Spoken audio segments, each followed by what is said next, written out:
Hi, and welcome to our Saturday TNT. This is our live program. Just to think that last week I was doing it from an apartment in Almaty, Kazakhstan. Well, here we are back in my home little studio, well, my sort of office, actually my living room, but you can't see the rest of it.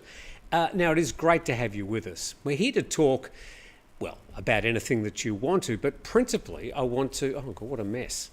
Hang on, see if we can get that right. We are here to talk about scams, and somebody mentioning that, a lot of YouTubers are scams. Well, I don't think many of them are actually going out of their way to delude you, hopefully inform and educate you, maybe even entertain. But today we are going to be talking about the serious issue of scams in Thailand. Now, I'm pretty sure, though you may or may not admit it, you've been caught up in a scam or two since you've been in Thailand, or maybe when you visited here. I mean, tourists are particularly open to scams because they don't sort of know the landscape, they don't know the culture. People come up to them and they're very friendly and they go, oh, aren't Thai people friendly? Well, mostly they are. But sometimes their idea of friendship may involve extracting cash from you as well. So there are all the scams that we've known about for a long time and been well listed. I'll go through some of those in a moment. But of late there's been some new scams, pretty much working on the fact that everybody's online these days and that's where people are spending a lot of time. So you're basically just waiting to be scammed by one of these people.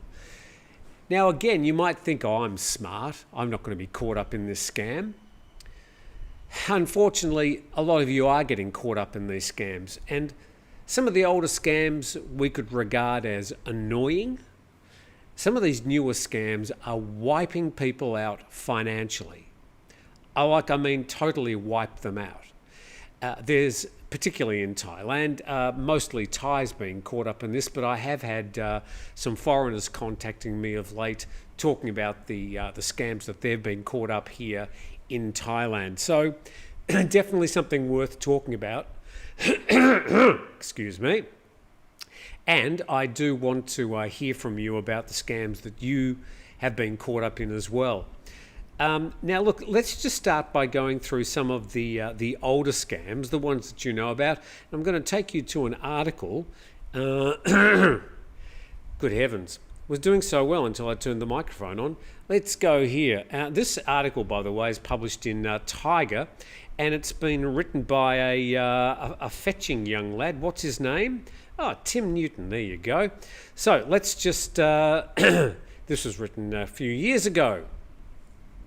And the jewellery scam. Okay, what's the idea of the jewellery scam? The article says that if you want to buy jewellery or luxury goods in Thailand, don't ask your taxi or tuk-tuk driver or take advice to the nice man who offered to take you to a store who stopped you in the street. Heaven forbid. Yes, there are reputable jewellery and gem stores, but you can usually source them and their prices online before you arrive. You'll see these edifices from time to time, huge cavernous warehouses. There's one on the corner of in Phuket on Tepkasatri Road and Sistunton Road, and it's a huge building. It looks like a sort of a national bank, but in fact it's a jewellery store. It was built on a prime block of land maybe 7 or 8 years ago. For months we're all saying, what's that huge building? It must be an important government building, only to find out that in fact it's a jewellery store. And for years the buses would turn up and the people would pour out and they'd go through this place. I went there one day and they said, what are you doing here? Thinking that I didn't really look much like a tourist. I said, oh, I'm just here to have a look. Are you going to be buying anything? Yeah, oh yes, I'm here to buy jewellery. So in I went, and this was beautifully set out in display cases and salespeople just dripping all over the place. And it was just a very expensive, elaborate jewellery scam. Jewellery scam where people are going to be buying highly overpriced jewellery that's very well presented and sold by high power, really qualified salespeople, qualified in extracting money from you, and they're getting commissions of, I don't know, up to 50%. Now, the buses and the tour guides and the taxis that bring them there are also on huge commissions. And those commissions are coming from you. So that's sort of the basis of the jewellery scam. The next one they're talking about here are, well, basically tuk-tuks and taxis. The tuk-tuks are different things, different parts of Thailand. In Bangkok, the three-wheeled tourist tuk-tuks are not so much a scam, rather just expensive. But as part of the fabric of Bangkok's tourist machine, they're worthy of at least a ride. It should be. Who wrote this? Most of this section is about the Phuket tuk-tuk and taxi scams. They're famous. From the moment you get off a plane and try and get a taxi to the moment that you are trying to get home after a night out in Bangla Road, the Phuket taxi mafia and the tuk-tuks are, well, infamous, worldwide, well known. But these taxi and tuk-tuk scams exist in other parts of Thailand as well. And I'd be urging you to be very careful when you get into a taxi.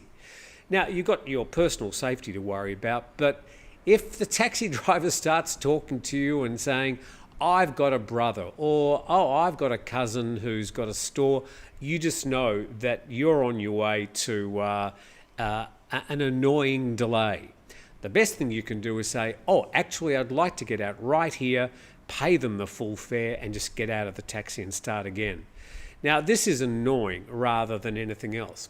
The other thing that you'll find in Bangkok, as well as particularly Phuket, is you will have to pay a fixed fee for your ride. Meters? Meter not work.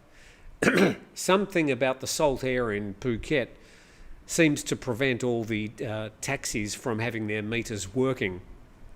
So these are going to be problems. Anytime you've got a fixed fare, you're either just going to have to grin and bear it, or politely get out and wait for another taxi that's not going to charge you. I'm just going to move that window from there somewhere else where it's not in my eye line.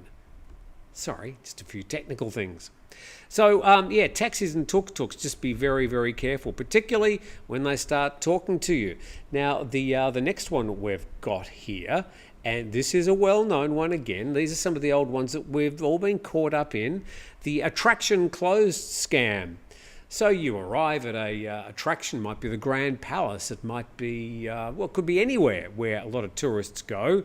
Again, this happens where tourists go, where people are new to the scene and they're not aware of these scams. Sorry, have a glass of water might help. So you arrive there and somebody comes up and says, oh, the attraction's closed. Now, this could be even while you see queues of people going through the door into whatever the attraction might be. Oh, no, the attraction's closed. However, I can take you to one just down the road, which is going to be at least a 30-minute ride. And you guessed it, on the way, you're going to be going to jewellery stores, guest homes, which happen to be owned by their cousin, who's going to give you a special deal, but it's not. Again, these are annoying scams. They're not necessarily going to empty your pockets or your bank account, which some of the ones I'm going to be talking about later will. This one, would you believe, this one's called sex shows. Now, officially, as this reads, they don't exist anywhere in Thailand. In reality, they do. And those ping pong shows your friends have told you about, yes, they're real. And for the younger people reading here or watching today, the ping pong shows are an excellent display of table tennis skills. So you're walking down Bangla Road in Phuket, Walking Street in Pattaya or Patpong in Bangkok. You'll be approached by 10, 20 more people with cards and the big sales pitch, sexy girl. And that's sure to get you in. Now, what are you actually going to go and watch? You're probably going to go and watch some sexy girl or sexy guy. But along the way, you're going to be paying a lot of money for drinks.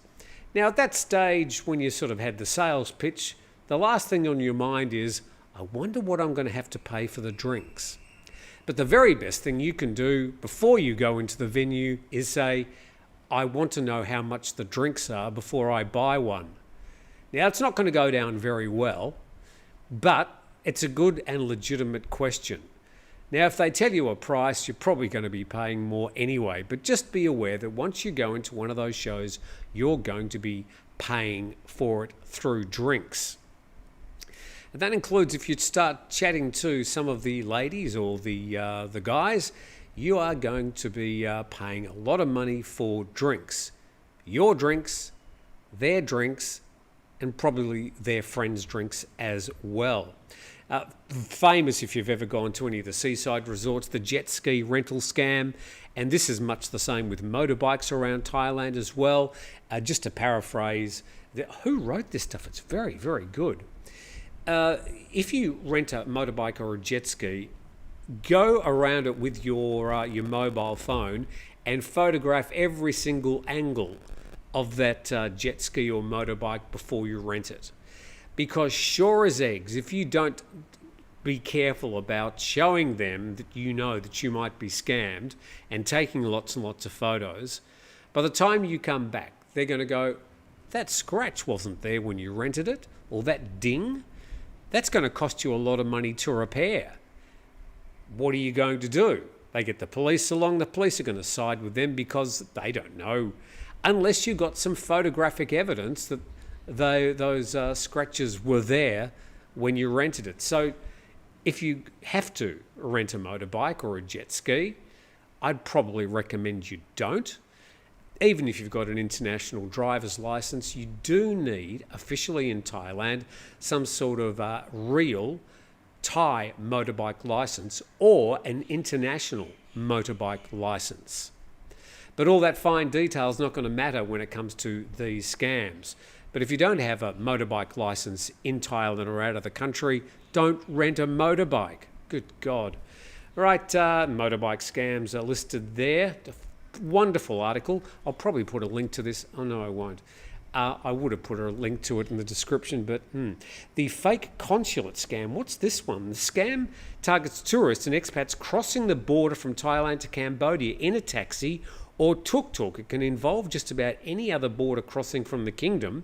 If you're being driven in a taxi or tuk-tuk, you'll pass a sign reading Cambodian consulate or insert border name here, consulate, and you'll be dropped out the front of an imposing and important looking building with very friendly and helpful people. I can see where this is going, offering you simple and convenient visas for a large fee, of course. Now, I've actually been caught up in this one. I think that's probably why I wrote about it. But it happened to me in Penang. The first time I went there to do one of my visa runs, the person was at the airport with a sign saying, consulate visas. I thought, oh, that's the taxi I need to go in. So I was taken to some sort of building and they said, oh, you're going to have to pay X amount for your visa. Really? I spoke to so-and-so and he said, no, this is what you need to do. So I was caught up in that scam, paid for what I thought was some sort of visa service. And of course, when I went to collect the visa the next day, it was all locked up, nobody there. And my flight was on that day. I ended up having to extend the stay, find a real visa company, and that cost me a lot of money. This one, timeshares, I'll say no more about that. You will know all about it. And of course, bar girls. If a lovely young lady in a pair of hot pants and high heels approaches you in the street and invites you to her bar, keep walking. Of course, if you're a single guy and an attractive lady approaches you, you're going to stop and listen, right? But a few things might happen. One, the drinks are going to be really expensive. Two, the young girl is going to invite you for a few drinks, one for her too. And then she'll be gone to find the next victim when you're left having to sort out the overpriced drinks bill with the older, fatter and less attractive male owner. Who wrote that? They're not, number three, they're not actually girls. And now, of course, it was something like this that led to the problems in Soi 6 that's only a month ago now, when people were arguing about the overpriced drinks. Just be aware, if you're going to go to these bars, they're not serving drinks, they're serving up sex. So the drinks are just peripheral and you will pay for the pleasure.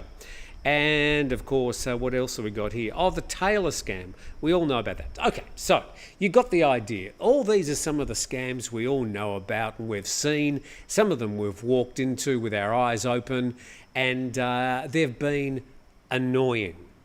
But let's have a talk about what I would call the really dangerous ones. So let's go to a couple of stories first, and then we'll talk about this in a broader sense. This from The Nation yesterday. Army rescues 12 Moroccans from call centre gangs in Myanmar. And it's these call centre gangs, online scam gangs, that are the current big scam around. And they're not just annoying, they are existentially dangerous to your pockets mainly.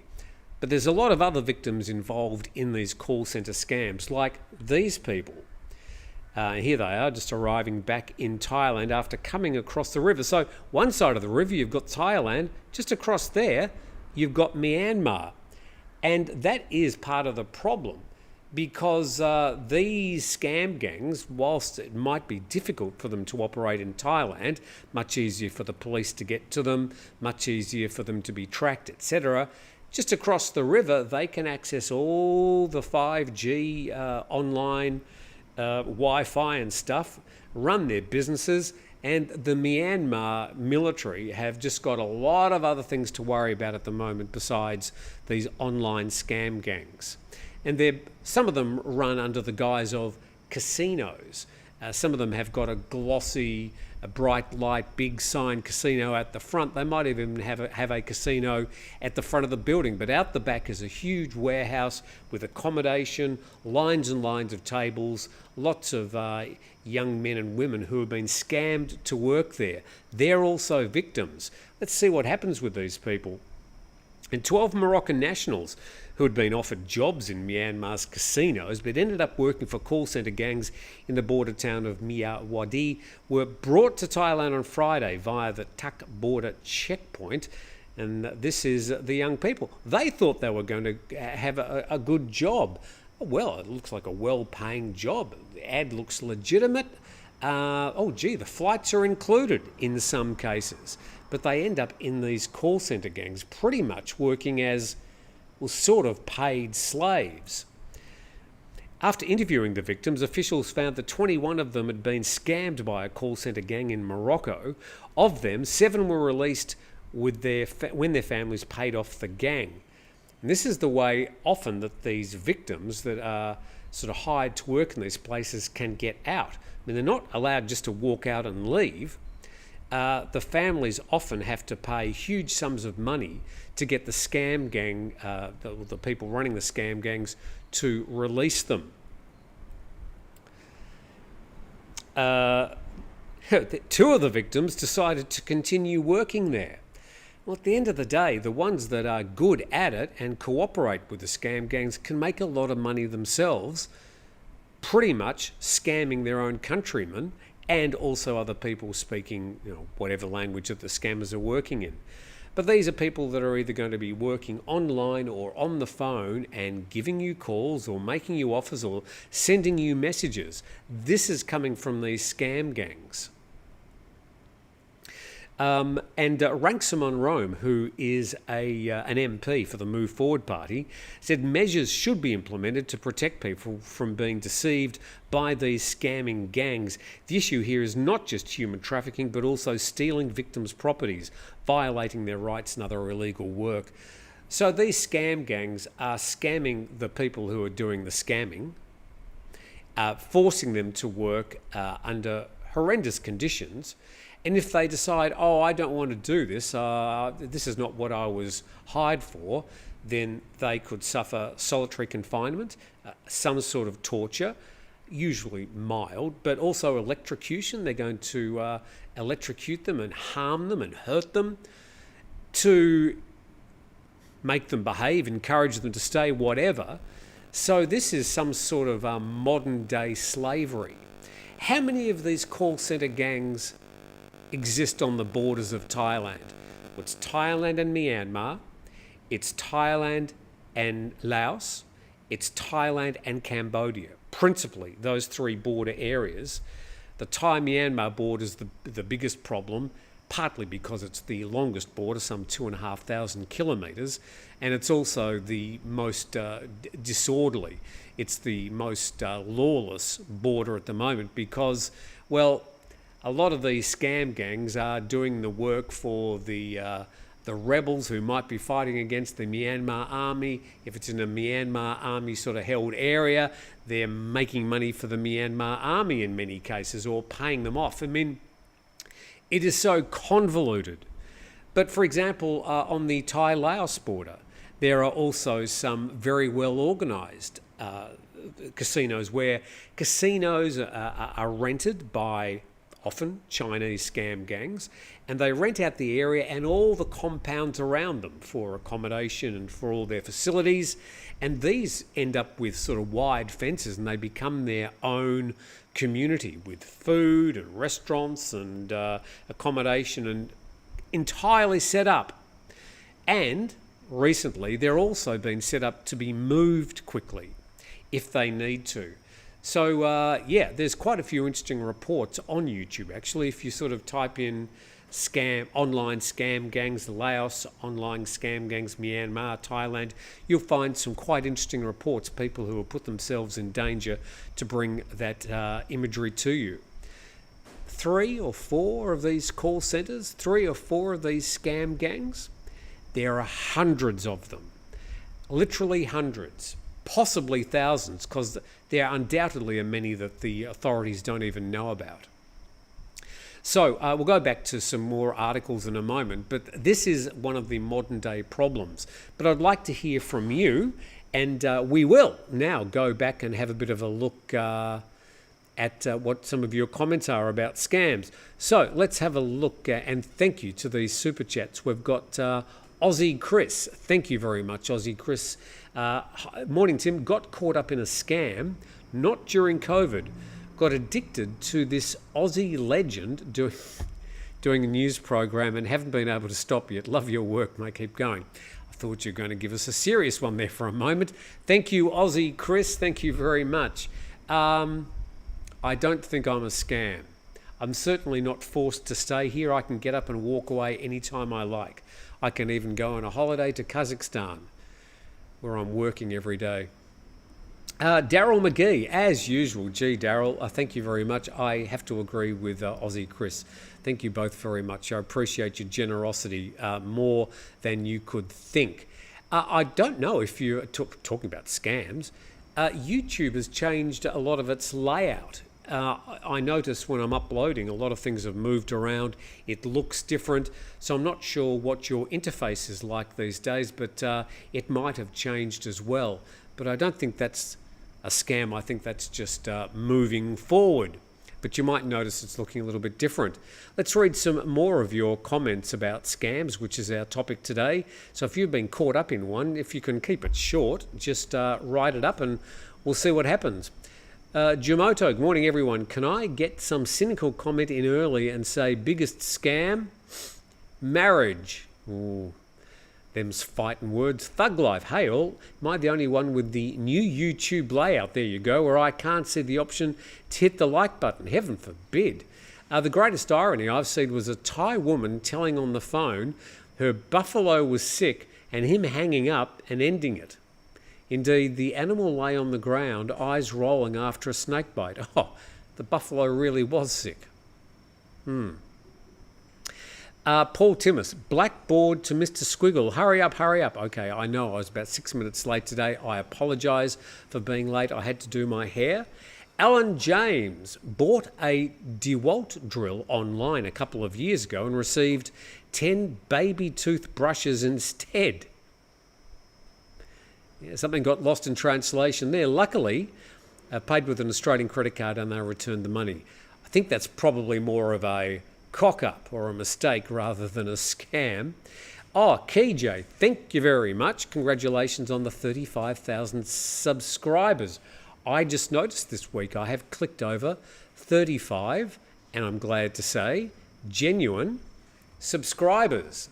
Plenty of YouTube channels out there go out of their way to actually buy subscribers. Easy to see, easy to detect.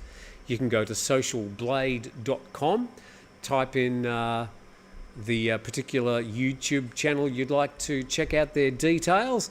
You can basically see how much they're earning and when their subscribers are coming in. If the subscribers go like this, then they're buying subscribers, just so you know. Jinguk. Don't pay up front. Always pay at the end. Example, Chad from CB Media paid up front for boat repairs and person never did repairs, stole the money. That was, well, there's good old Chad was scammed. And that's been a very sore point for him and an expensive lesson. I've had those sort of lessons as well over the years. Wilco thinks bum guns are a scam. He says they're overrated. I have to disagree with you there. I don't think bum guns are a scam. Having spent a week in Kazakhstan without a bum gun, I have a newly heartfelt love and desire for bum guns. I can't go anywhere in the world without a bum gun anymore. I'll have to pack one in my suitcase. I certainly missed it. Frank in Thailand. Makeup finished. Yes, the makeup's all finished. I look perfect now. Okay, what else we got in the way of scams? Don't recognise the number on your contact list. Don't. Oh, okay, so John, this is reasonable. Don't recognise the number on your contact list. So if you're looking on your phone and it's just a phone number, a random phone number, don't answer it. Don't answer and block. I don't know about blocking. It might be your local bank ringing you and saying that you won the jackpot. No, that would be a scam. Only scam I had here, this is from Peter Sutherland, from foreigners in 2006, blackmail via a forum run by a Dutchman. A good point, Peter. The scams that you might suffer here in Thailand may not necessarily be run by Thais. They could be run by foreigners, either living here or not living here. Pattaya Man Live, number one scam, bar girls. They will take your money with a smile. It's interesting to me that what's been happening with the bar girls and places like Pattaya, Soy Cowboy, Pat Pong, Bangla Road. I mean, list your favourite bar girl area. This has been going on for decades. I think it's been more highly refined in recent years. But yeah, these people, as I just sort of shift the camera around a little bit, are very well tuned to what you want and the reason that you're there. And if you walk out after all that, a few thousand baht lighter, the best you can do is just say, well, that was a fun night. By whinging and complaining about it, I pretty much don't have any sympathy, because there's been so many YouTube videos made about it, so many articles written about it. If you don't know the way that the whole bar girl scene works in Thailand, then, well, silly you. So just pay up, enjoy the pleasure of their company, and move on. VK Travelog. Anyone who comes to me is automatically no. They tried that it's closed scam on me last year in Bangkok, and I wasn't even going to that place. There you go. A sad hello from Germany, from Alpha Bravo, who I assume would rather be here in Thailand. Okay, what else have we got? Soccer game against Spain. I'm going to sound so ignorant, but is this the World Cup on at the moment? I don't know. I know Thailand didn't qualify, so that's about all I know. But is it the World Cup or the Euro Cup or the something Cup? Oh, everybody's going to be telling me, I'm sure. Okay, what else have we got here in the way of scams? And thank you for all those people that are online saying hello. We are talking about scams today, and I'll do another article in just a moment about these online scams. Gen AI, might somebody obviate the need to scam these people into working for the school? Gen, okay, I can't quite understand that, KJ, but thank you very much for writing it. Frank in Thailand. While I like a casino from time to time, I avoid going to any of those simply because of the risks. Well, thank you very much. Just got a coffee. May you have somebody making coffee for you as well. Oh, it's a Milo. It's a hot Milo. So, casinos. Anybody who thinks that going to a casino is a good way to make money, you're willingly just walking, not into a scam, but a very well organised piece of bright and shiny machinery that is designed to extract money from you. They don't spend all this money on casinos, building them and employing all those pretty people, teaching them how to deal out cards so that they can give you money. These casinos are built for one reason, that is that they're going to take your money. So that's not necessarily a Thai thing because, well, casinos are currently illegal in Thailand. I think we might have them sooner rather than later. But at the moment, technically, you can't sit down and play a game of roulette in Thailand. You might be able to find something upstairs in that building down the road, though. So Tim is not chained to the laptop and desk, says John Hoddle. Maybe I am. I'm certainly sitting down here pretty much 7 days a week, but I do it willingly. It's not a scam because you're getting it for free, usually. Stephen Lance Stoll says, never buy anything advertised on Facebook. That's an interesting one. Certainly, you will see some really good deals on Facebook these days.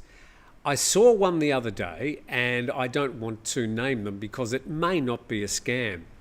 But I was actually online looking for second-hand surfboards because I wanted to paint some surfboards and put them up on the walls of my beach houses. That's what you have in beach houses, isn't it? A brightly coloured surfboard. And of course, after that, the next time I was on Facebook, comes up these advertisements selling second-hand surfboards in Thailand. And I thought, I wonder if that's a real company or not. But knowing that it might be a scam, I then dug in and started... in fact, just very quickly, I'll tell you a story. I jumped online and put in surfboards. Now, the nearest town or biggish town to where I live is Khao Lak, 25 minutes up the road, north of Thai Muang. So it's got a place called Surfboard Store. I thought, that's a pretty good bet. So I went there, and it's a great big building, glass and steel and very modern and concrete floors, and it's got a rip curl shop over here and another brand there in Hawaii or something or other, and then it's got a factory at the back. I walked in, this great big 6'5" Australian guy. I knew he was Australian when he started walking towards me. He just had that look. So I said, "G'day," and he said, "G'day." So, yep, he's Australian. And then the rest of the conversation, his replies were invariably, "Oh, mate, nothing. So I'd like to buy a surfboard. Mate, looking around, all I could see was surfboards. They were cutting them, they were covering them with resin, they were putting fiberglass on them, they were painting them, they were sticking skegs on them. Skegs? Keels? I don't know what they are. And I said, can I buy some blanks from you? Oh, mate. So I actually walked out there after half an hour of all that kerfuffle and didn't have a surfboard. But I did find a place up in Bangkok that does second-hand surfboards. I'll show them to you next week when they arrive. I'll put them in the background because they're a good background prop. So I don't know how they're surviving in business. I would have bought 4 from him. The Waz says, I will not deal with any bank company that doesn't support 2-factor authentication. That's a pretty good guideline. I pay for just about everything online these days, and I have only got to do one-factor authentication. Then again, if you have to do two-factor, and sometimes they have to check your authentication and you've got to put in your keyword, and yeah, it's still got to remain convenient, right? Morning. You're my first click every day, says Bad Karma. Love keeping up with the news. You report, keep up the great content. Watch It Buster says, if you believe Chad, maybe he's scamming us about the boat. No, he's not. That was real. He was quite desperate about all that. And I followed the story because I used to catch up with Chad when I was living up in Bangkok every now and then, and he'd tell me the travails about the boat along the way. So no, that's a legit story, and I'm pretty sure Chad's very happy just to leave that one in the background. And often, if you have been scammed for a decent amount of money, you got a few options. You either go and try and chase it up, or you just walk away. Now, chasing up could be going to the police. Sometimes police will be very helpful. I was very lucky. I rented out my car to somebody. They wouldn't give it back. A few things happened, but I ended up going to the police and they did track it down. It was actually over the border in Malaysia. So we were very lucky to get the car back. So the police can be very helpful. Sometimes they may not be helpful, or sometimes the police might decide, look, there's just, you've lost your money, just walk away and regard it as an expensive lesson. So, chasing it could involve getting lawyers involved, the police, as I mentioned, the extra pain and stress that it may cause you, and you still may not get a positive result. So sometimes the best thing you can do is walk away from it and just put it down as an expensive lesson. Dave C says, yep, plenty of fake YouTubers out there. Subs keep going up while their views plummet. Yes, Dave, that's the truth. And as I said, go on to socialblade.com, which gives you a fairly good estimate. Same way that similarweb.com gives you pretty good estimates of web traffic. If you're into buying something from, if you're going to be doing some marketing with a web company that's got a website, you probably need to do a little bit of your own research to see exactly how many clicks they are getting a month, despite what they may tell you on the sales material. So similarweb.com will give you an estimate, a pretty reliable estimate. Certainly it'll show you whether they're going up or whether they're going down if you follow it month to month. Social Blade follows things like YouTube and a couple of other sites as well. So you can compare one YouTuber with another, or just go in and do a deep dive on a particular YouTube channel. Jamie says, if you go in a bar where you're unsure what the price of drinks are, paying for the drinks as you get them when you don't end up with a possibly padded bill when you leave. So the suggestion there, as Daisy's trying to chew my cables, that's not going to end up well.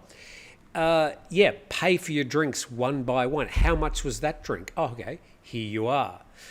Rather than getting, what do they put them in, those sort of bamboo cups, and you end up with a bill and you go, really? I can't remember those 17 drinks, but there you go. The was. If it's too good to be true, then it's too good to be true. That's, I suppose, the overlying sentiment on these ones. Pretty much a lot of these scams work on your greed. They're offering you money that's too easy to get, or something that's way too cheap. And if it's too good to be true, it usually is. Okay, let's go to some other ones, and thank you very much for those people that are online sharing some of their scams. I will not deal with any bank or company that doesn't support I think we've already done that one, going a bit further down there. Wilco has a comment. If you've stayed in Kazakhstan another week, you would have seen Vlad Putin there. Yes, I think he copied me and he decided to go to Kazakhstan as well. Imagine he would have gone to Astana, which is the capital, up the north of Kazakhstan. I was down south in the largest city called Almaty, which used to be the capital. Maybe he's one of your subscribers and decided to go there for a holiday. No doubt. He saw some of those photos that I took and the videos in Kazakhstan, and he said, yeah, I think I'd like to go there too. Let's have a bit of a look around and see what I'd like to do with this former Soviet state. Hi Tim, I got update. Tentative 60-day visa will be effective the 15th of July, says Anil RC. This is talking about the extension of the visa exemptions for 93 countries from 30 days to 60 days. It was meant to start on the 1st of June. It's now the 6th of July. We still have nothing confirmed. And I'm not sure where you got your update, Anil, but I have seen nothing to confirm any date. But thank you for sending that through anyway. Mark D, adding 7% or 10% service charge to restaurant bills is a scam. Well, actually, that's not a scam. It's certainly... Will you excuse me for a moment? I've got a customer who's just sent me a message, and I do need to respond. Yes. He said, do you know of a good place to drop our laundry for wash, dry and fold in Thailand? Yes, I do. I am online now because I'm a YouTube star, and will respond in 30 minutes. That should give us plenty of time. Oh, how do you spell minutes? There you go, minutes. Sorry, just had to attend to a bit of business there. Between drinks, years ago, I saw a neighbour, a Westerner, out in the sticks buy land for a Thai woman. Right, there you go. 2 good deals on Facebook are scams. Yeah, just be very, very, very careful on social media. And if something's just too glossy, and they can look so legitimate, and you might think, oh, I'll send them a message. You're going to keep on getting messages from them. Turge Johnson says, taxi scam where you pay 1,000 baht and they change your note to 100 and say you not paid enough, or you pay with 1,000 and they say they don't have change. That one, don't have change, happens all the time. Again, that's not so much a scam, it's just annoying. Certainly when I was in Almaty, I was on their app. I don't use taxis usually, so I can only really talk about taxis in Kazakhstan. They were very good. Works exactly the same as Grab, but the site is called, I've still got it on my phone, Yandex Go. It works exactly the same as Grab. Same software, everything. But yeah, often if the fare was, say, 1,700 tenge, which is the currency in Kazakhstan, I'd give them 2,000 and wait for a bit of change. And they'd go digging around and look in their glove box and go through the routine they've done 1,000 times before. No change. So you end up giving them a big tip. Stu Lovell says, hi Tim, do you have any update of this direction from Thai government to give all Thais over 16 10,000 baht digital currency? End of 2024. So, speaking of scams, so the Per Thai Party, part of its election platform was to give Thai people a 10,000 baht bonus for nothing. Anybody over the age of 18 was going to get this 10,000 baht digital wallet, which there were certain conditions for them to spend it. The Per Thai Party's been fighting with the Bank of Thailand and the opposition, and they can't seem to really get it passed. If it's going to happen, they say, I think it's going to happen in September, but it's not for you. It's for Thai people, if it happens at all. What about the real estate scams? Well, okay, where do we start on that? Again, if it's too good to be true, it probably is. Be very, very, very careful when... Hi, Daisy. Do you want to come and say hello? Remember Daisy, the little puppy I found a couple of months ago? Oh, God. Well, that little puppy is a great big dog now. Say hi, Daisy. You wave. Oh, yes, there you go. Thanks, Daisy. Great big dog, feeding it too much. So, be very careful. If you're going to buy a real estate, just understand the rules in Thailand. The idea is that you can't own freehold land. That's pretty much the basis of it. Now, you can get a freehold title for a condo if you're a foreigner, if the foreign quota hasn't exceeded 49% of the apartments available. For land, there are so many workarounds that have been put together by entrepreneurial lawyers over the years, one of them setting up a Thai company, for example, for the express reason of that Thai company owning Thai land. You will never own more than 49% of that Thai company. And technically, it's illegal anyway. It's a workaround. Many people have gotten away with it over the years. Many people have done it recently. But it's technically illegal. And there have been cases over the past year in particular. There's been 2 or 3 lawyers, firms raided in Phuket where they've just taken all those titles, they've cancelled the sales, and those people have lost all that money buying those properties. So you do have to be very, very careful when you are buying or trying to buy property or get use or ownership of property. That includes leasing land as well. Now, you can buy a house and then you can lease the land, and that's legal and probably the best way to get some sort of general ownership of property here in Thailand. 2 good deals on Facebook scams. Question from Stu Lovell. I've done that one. Terj, taxi scam where you pay... I've already done that one as well. I'm going to have some of my Milo. I'm going to get to the second article as well.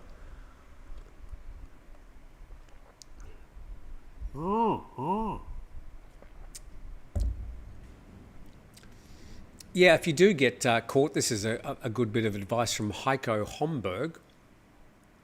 Regarding the police, if available, call the tourist police, not the regular police. That's pretty good advice. If you're in a tourist area, there are always tourist police available. 1155, anywhere in Thailand. And you'll usually get somebody who will speak your native language, and they'll probably put you on to the right people to try and start moving towards getting some sort of resolution. That's actually pretty good advice. If you go to the Thai police, chances are the English skills are not going to be particularly good, and there's going to be a lot of miscommunication. Don't forget to tip the police if you ever want their help again. Yeah, I mean, if a policeman does help you, say thank you. Pretty good advice.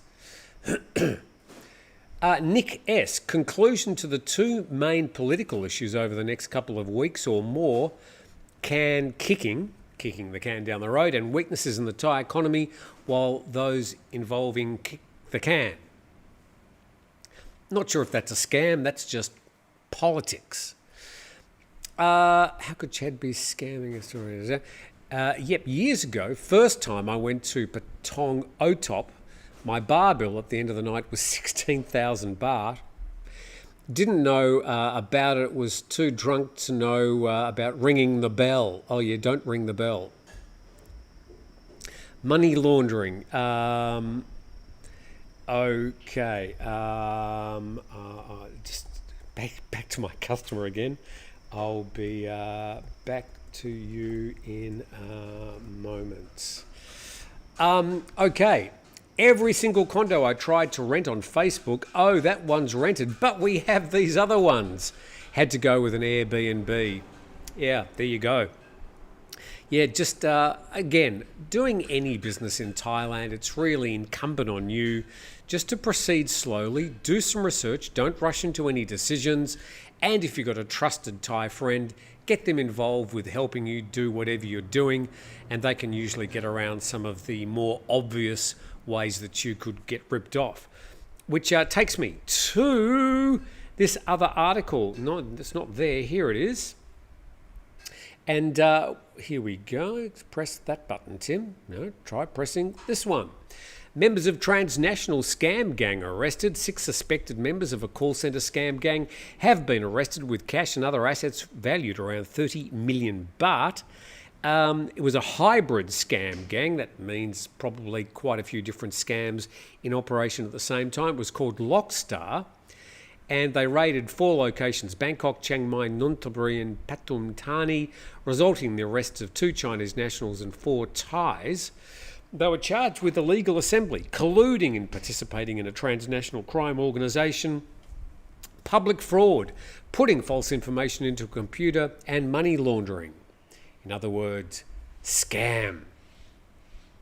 The police received reports from victims who were tricked into investing in digital currency through a fake application called Tidex, which promised high returns.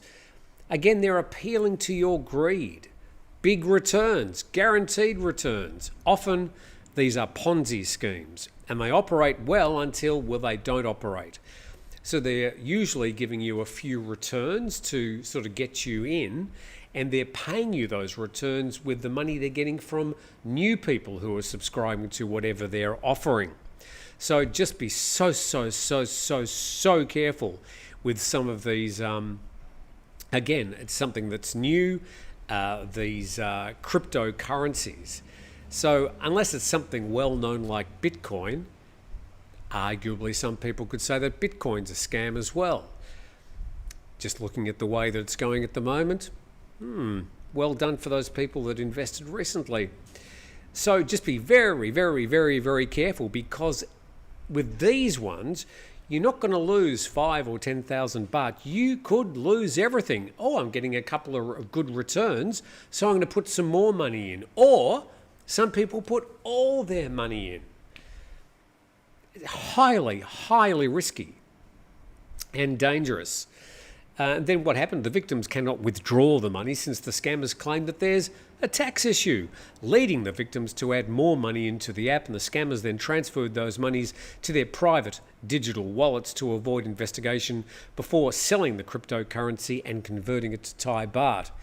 One thing scammers love is cryptocurrency, because it's sort of given them a pseudo banking system, which is very hard to trace. It's largely private.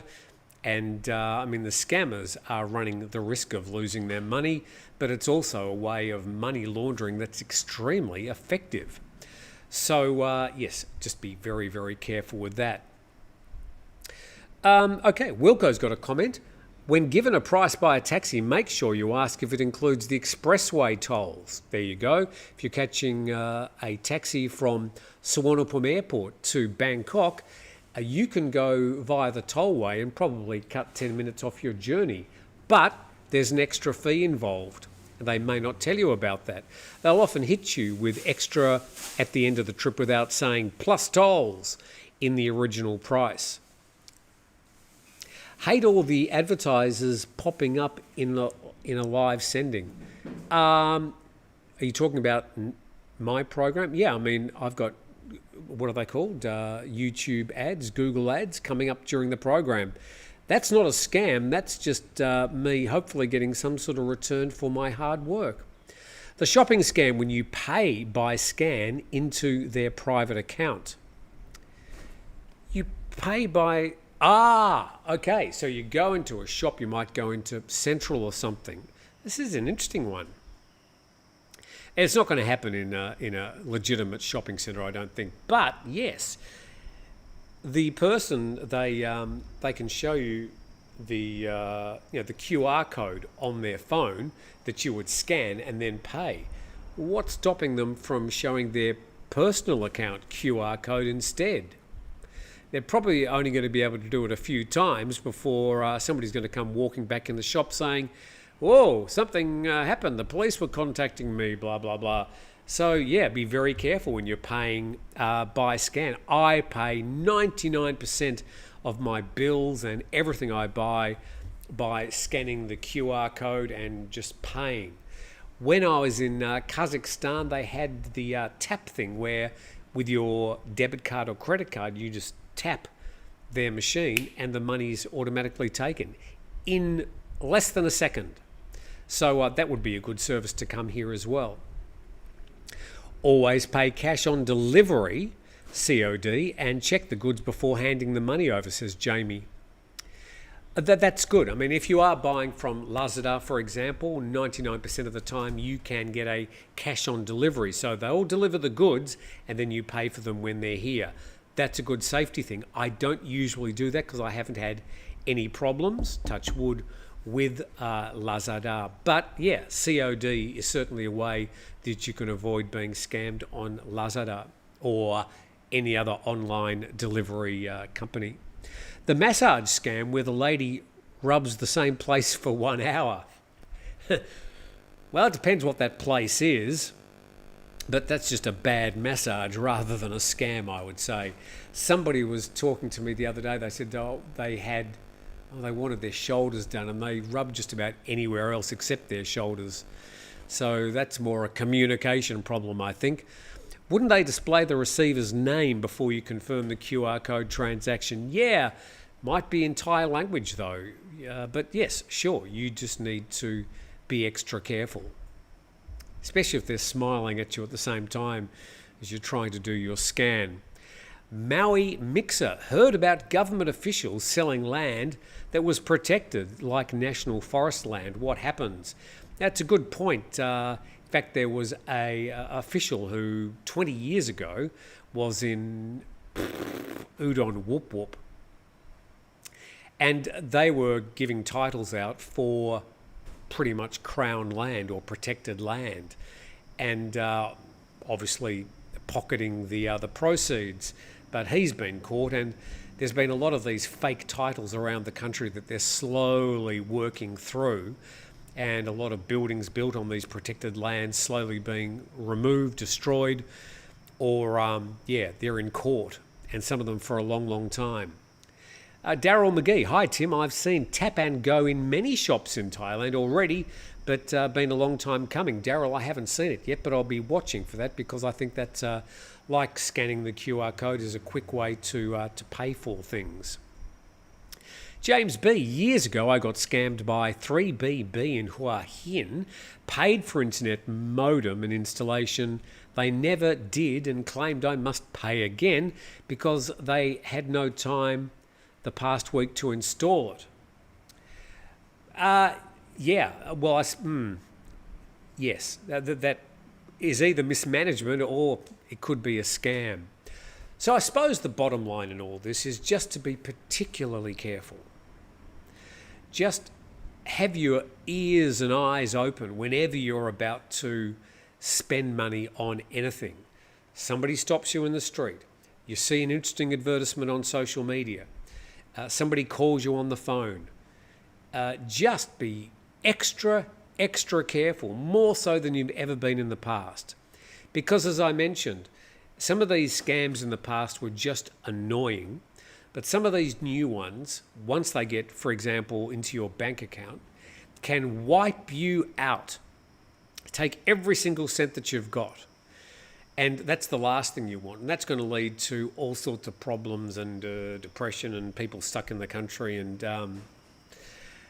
obviously I do what I can to make sure I protect the way that I run my businesses. I try and do it legitimately, but I understand there are scams as well in the business that I'm operating in, and I try and mitigate against those.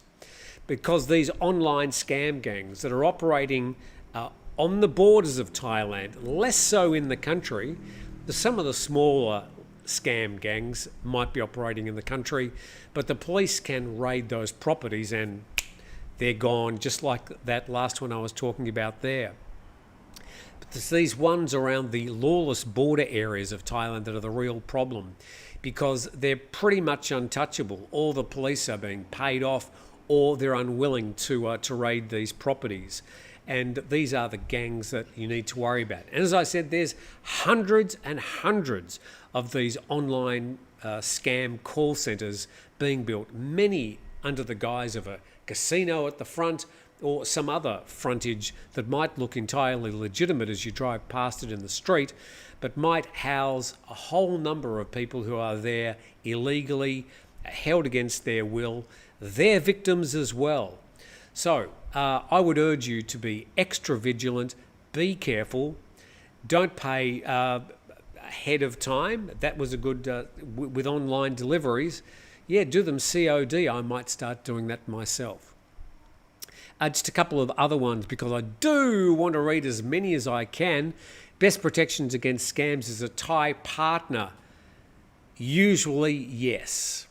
Usually. But again, be careful. Michael Dawson, I never answer an unknown number, but go to Who Called in Australia, and 9 times out of 10 it's a spammer. Don't know if we have that service here in Thailand or not. Got to go. Great weekend to all. Thank you, Frank in Thailand. Steve Ross, hello. Alpha Bravo, having a Thai partner just ensures you'll be scammed by that person and nobody else. Thank you, Steve. I was going to say as we say goodbye, and a question from KJ, what's replacing grumpy old men tomorrow? Well, nothing actually. I'm posting a video, probably tomorrow, but it's nothing to do with grumpy old men. It's a conversation I had with one of the world's leading entrepreneurs. I may or may not have that up online tomorrow, but there's no grumpy old men for the next couple of months at least. And Steve and I will be chatting, obviously, during those intervening months to decide if we're going to bring the program back or if we do something else. Because we did some 65 grumpy old men, and I think we sort of might have wrung that one out. But we'll see what happens. There's always things to talk about, and Steve and I enjoy doing the program. So we'll just have to see. But there's nothing, I'm not putting a new program in it. We're not sort of buying episodes of Jeopardy and playing them on Sundays instead, although it might be more interesting, I don't know. So there's nothing necessarily replacing grumpy old men. I can guarantee that Steve and I are not doing a program tomorrow. We are doing a special grumpy old men in about 4 or 5 weeks, and that'll be a special program. So Sundays could be a potpourri of interviews and bits and pieces as I'm sort of working towards starting my second channel, which is going to be called Alive and Kicking.